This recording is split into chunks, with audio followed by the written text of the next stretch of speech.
ناظرین کرام، آج ہم وزٹ کریں گے سلیمان کی ہیڈ ورکس کا، جو کہ لاہور سے 170 کلومیٹر دور لاہور کے جنوب مغرب میں واقع ضلع اکاڑا کی تحصیل دیپال پور میں واقع ہے۔ اس وقت ہم دیپال پور کے اس روڈ پہ کھڑے ہیں جو ہیڈ سلیمان کی طرف جاتا ہے۔ یہ روڈ حویلی لکھا سے گزرتا ہوا ہیڈ سلیمان کی تک جاتا ہے اور وہاں سے آگے یہ بہاول نگر کی طرف یا بارڈر ایریا کی طرف جاتا ہے۔ بہت خوبصورت لگا ہے، بہت مزہ آیا اس روڈ پہ سفر کرنے کا بھی۔ ایکچولی روڈ تو نارمل ہے، لیکن جو اس کے سینری ہے، اس کے آس پاس کے مناظر ہیں، وہ مجھے بہت اچھے لگے۔ جیسے ہی روڈ شروع ہوتا ہے تو لیفٹ سائڈ پہ ساتھ چند کلومیٹر تک ساتھ ایک چھوٹی سی نہر بہہ رہی ہے۔ اس سے آگے چلتے ہیں تو پھر دونوں سائڈوں پہ فصلیں شروع ہو جاتی ہیں، ہر طرف سبزہ ہی سبزہ دکھائی دیتا ہے۔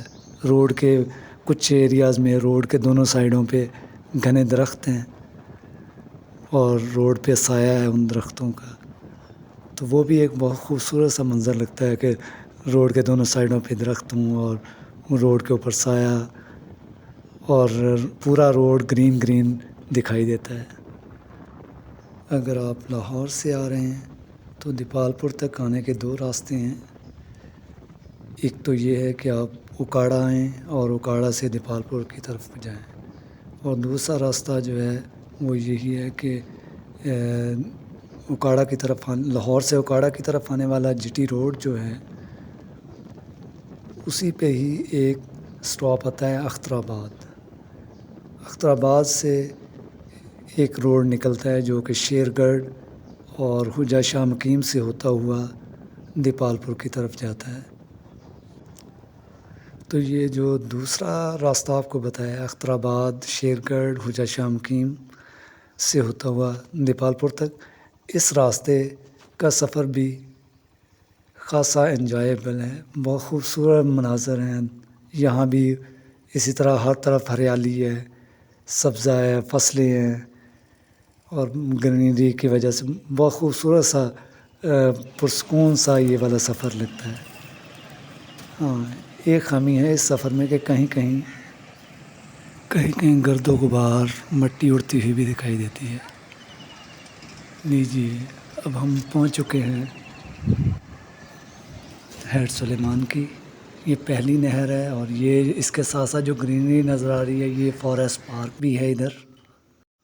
یہ مین روڈ سیدھا جو جا رہا ہے یہ دریا کی طرف جا رہا ہے جہاں پہ ہیڈ بنا ہے، اور یہ رائٹ سائڈ کو جو مڑے ہیں ہم، یہ نہر کے ساتھ یہ تقریباً آپ اگر 500 میٹر کہہ لیں، 2-3 منٹ کا سفر ہے، تو وہاں پہ آگے آپ پہنچ جائیں گے۔ یہ جو محکمہ جنگلات کی طرف سے فارسٹ پارک بنایا گیا ہے، آپ اس پارک میں پہنچ جائیں گے۔ ہم ابھی سیدھا چلتے ہیں۔ لیجیے، ہم پہنچ گئے دریا کے کنارے پہ۔ یہ ہیڈ ورکس یہاں سے شروع ہو رہا ہے۔ یہ گیٹ ہیں اس کے۔ یہ دریائے ستلج پہ یہ ہیڈ ورک بنایا گیا ہے۔ دور دور تک پانی کا منظر، مجھے تو یہ بہت خوبصورت لگتا ہے کہ دور دور تک، جہاں تک حد نگاہ تک ہم دیکھتے جائیں تو پانی ہی پانی نظر آ رہا ہوتا ہے۔ بہت بڑی تعداد میں بگلے بھی وہ سامنے نظر آ رہے ہیں، ایک گروپ بنا کے بیٹھے ہوئے ہیں دریا کے اندر۔ کچھ تھوڑی سی شاید خشک جگہ ہے یا کیا ہے، اونچی سی جگہ ہے، اس کے اوپر ایک بہت بڑا جھنڈ ان کا بیٹھا ہے، اور خاصی خوبصورتی ہے یہ ان پرندوں کی بھی اس دریا کے اوپر۔ دریا اور سمندر کا منظر کتنا پرکشش ہوتا ہے، دل چاہتا ہے کہ دیکھتے ہی رہیں، دور دور تک پانی ہی پانی۔ لیجیے ہم دریا کو کراس کر کے دوسری سائڈ پہ آ چکے ہیں. یہ جس طرف کو یہ لوگ جا رہے ہیں، یہ سائڈ جو ہے اس سائڈ سے ہم آئے ہیں.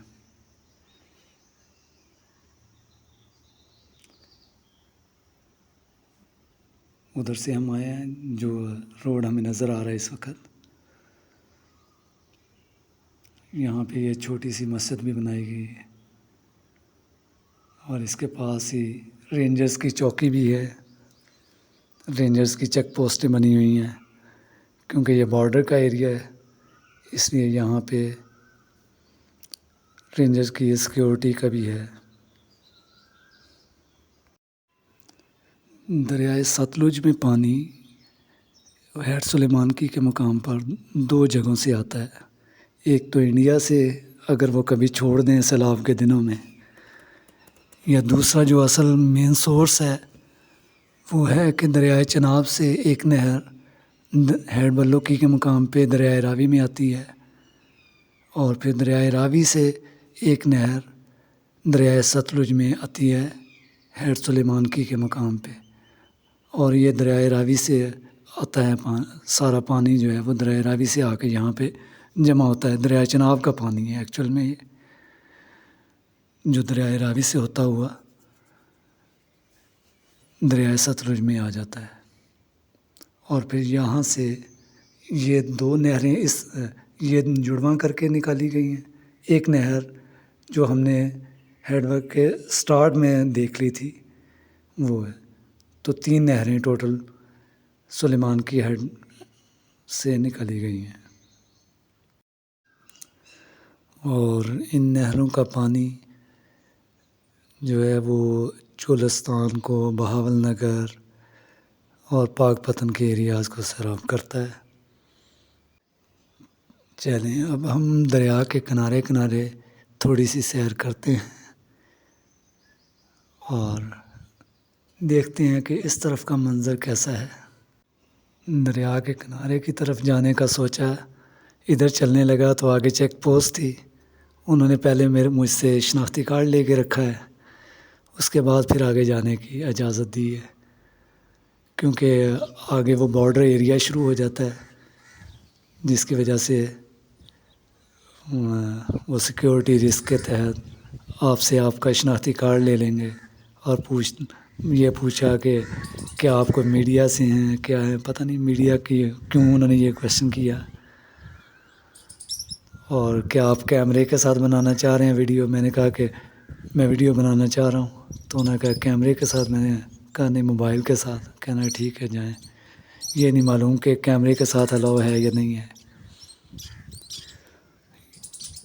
یہ کوئی 2-3 منٹ چلنے کے بعد آگے جو ہے ایک پرسکون سا ایریا شروع ہو گیا، جہاں پہ درختوں پہ پرندوں کی چہچہاہٹ، ان کی خوبصورت آوازیں بہت پرسکون، بہت اچھی لگ رہی ہیں.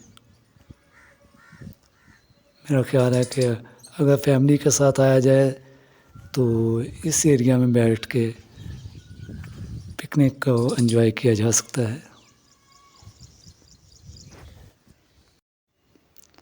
میرا خیال ہے کہ اب ہمیں پھر فارسٹ پارک کا بھی ویو دیکھ لینا چاہیے، وزٹ کر لینا چاہیے.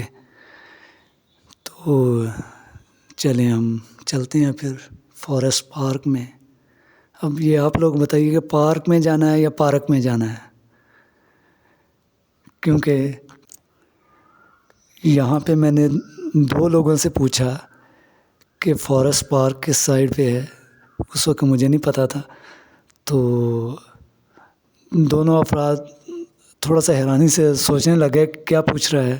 پھر مجھے یاد آیا کہ پنجابی میں تو پارک کہتے ہیں، اس لیے پھر میں نے دوبارہ ان سے یہی پوچھا کہ پارک کس سائڈ پہ ہے. تو انہوں نے پھر مجھے راستہ بتایا کہ یہ دریا کے ساتھ ساتھ ہی جائیں تو یہ آگے سڑک اس طرف کو مڑے گی، تو وہ تھوڑے سے فاصلے پہ آپ کو اس کا گیٹ مل جائے گا. تو اس لیے اگر آپ کو بھی ویڈیو سے نہ پتہ چلے کہ پارک کہاں ہے تو آپ نے وہاں سے کسی سے پوچھنا ہے تو آپ نے پارک نہیں کہنا بلکہ پارک کہنا ہے. پارک کی انٹری فیس جو ہے وہ 20 روپے ہے، اور اگر آپ بائک پہ ہیں تو 10 روپے ہے، اور کار پہ بھی کچھ ایسے تھوڑے سے پیسے ہیں. تو اندر لے جا کے آپ اپنی بائک پہ بھی یا کار پہ بھی اندر سارے پارک میں گھوم پھر سکتے ہیں. اس پارک میں بچوں کے لیے جھولے اور سلائڈنگ وغیرہ موجود ہیں. اس کے علاوہ اور بچوں کے لیے اٹریکشن کی جانور جو ہیں وہ 3-4 ہی ہیں. نیل گائے ہے، بندر ہیں، اور اس کے علاوہ مور موجود ہیں. باقی اس میں گھاس والے پلاٹ موجود ہیں، آرام سے بیٹھ سکتے ہیں، بینچز ہیں جیسا کہ عام طور پہ پارکوں میں ہوتے ہیں.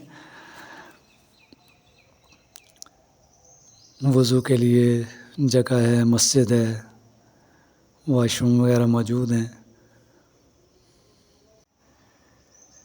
کہیں پر پھول لگے ہوئے نظر نہیں آئے، شاید جون کا مہینہ آ چکا ہے، بہت زیادہ گرمی کی وجہ سے ختم ہو گئے ہوں گے. بہار کے اندر ہوتے ہوں گے کوئی پھول ادھر.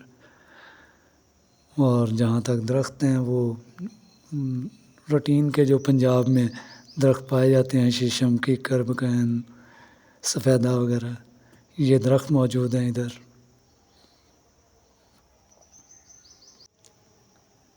وزٹ کے لیے چند ایک فیملیز آئی ہوئی تھیں، شاید یہ ورکنگ ڈیز تھے اس وجہ سے، اور میں دن کے وقت گیا تھا. ہو سکتا ہے شام کے وقت زیادہ لوگ آتے ہوں اور ویکینڈز پہ زیادہ لوگ آتے ہوں گے.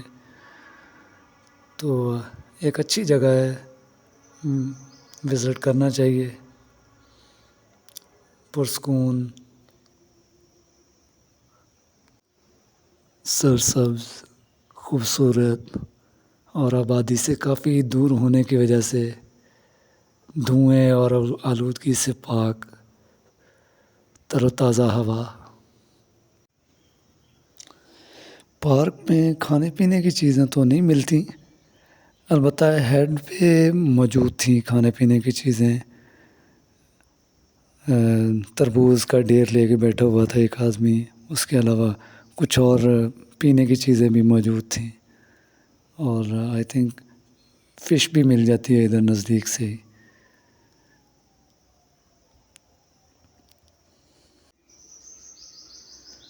سامعین، کیسا رہا آج کا ہمارا یہ ٹور؟ امید ہے آپ لوگوں نے بھی انجوائے کیا ہوگا. اب ہم چلتے ہیں پھر واپس. نیکسٹ کسی ویڈیو میں پھر ملاقات ہوگی. اللہ حافظ.